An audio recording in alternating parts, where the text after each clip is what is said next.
योगेंद्र योगी। अभी हमारे जिला एटा में भागवत चल रही थी, गिरा महर मई में वो योगेंद्र योगी जी हमारे बड़े भ्राता जी आधार बाबा जी के पास गए, गुरु जी के पास गए।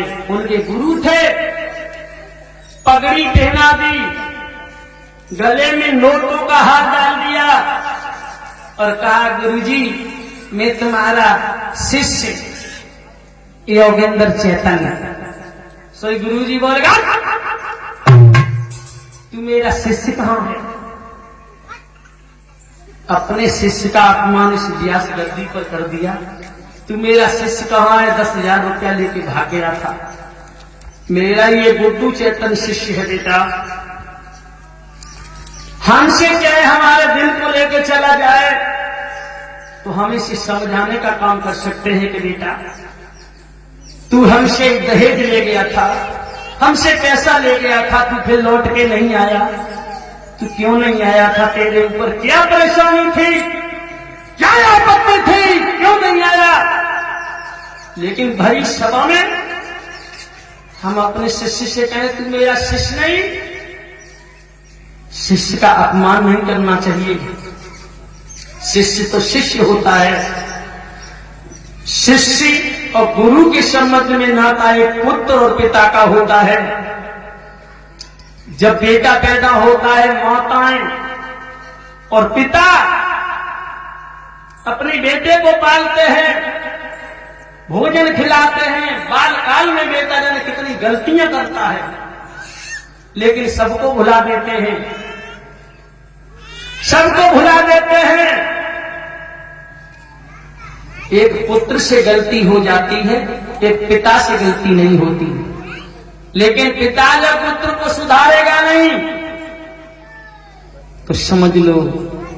और एक बात और बोली थी स्वामी जी ने कि इश्क बुरी बीमारी है, कि लड़की ने गाना गाया था, वो दीक्षा है बेटी, दीक्षा शास्त्री है, बेटी है। हमारी तो उम्र 35-36 साल की है, लेकिन बाकी 13-14 साल की है। उसने गाया था कि प्रेम किसी से मत करना, ये इश्क बुरी बीमारी है। भाइयों, तो स्वामी जी बोले कि तुमने इश्क करके देखो का, समझो इश्क है ये अरबी भाषा का, इश्क शब्द है अरबी भाषा का शब्द है, अरबी का। इश्क कोई ये नहीं है, ये गलत शब्द नहीं है, ये अरबी भाषा का शब्द है। इश्क माने होता है लगाव, प्रेम। कन्हैया से गोपियों ने प्रेम किया था, लगाव किया था। लेकिन प्रेम एक माता पुत्र से करती है, प्रेम एक पिता भी माता से करता है, और प्यार वो प्रेम एक भाई बहन से भी करता है, और प्रेम एक पत्नी से भी होता है। लेकिन प्रेम परिभाषा एक ही है, एक ही शब्द तो है। लेकिन भाई बहनाओं, इतना ही कहूंगा मैं तो, इतने लोग बैठे हैं और मेरे भरतखंड के बड़े बड़े उच्च कोट के संत हुए थे, किसी ने अपने गुरु ने अपने शिष्य का अपमान नहीं किया और ना ही अपमान कर सकता है।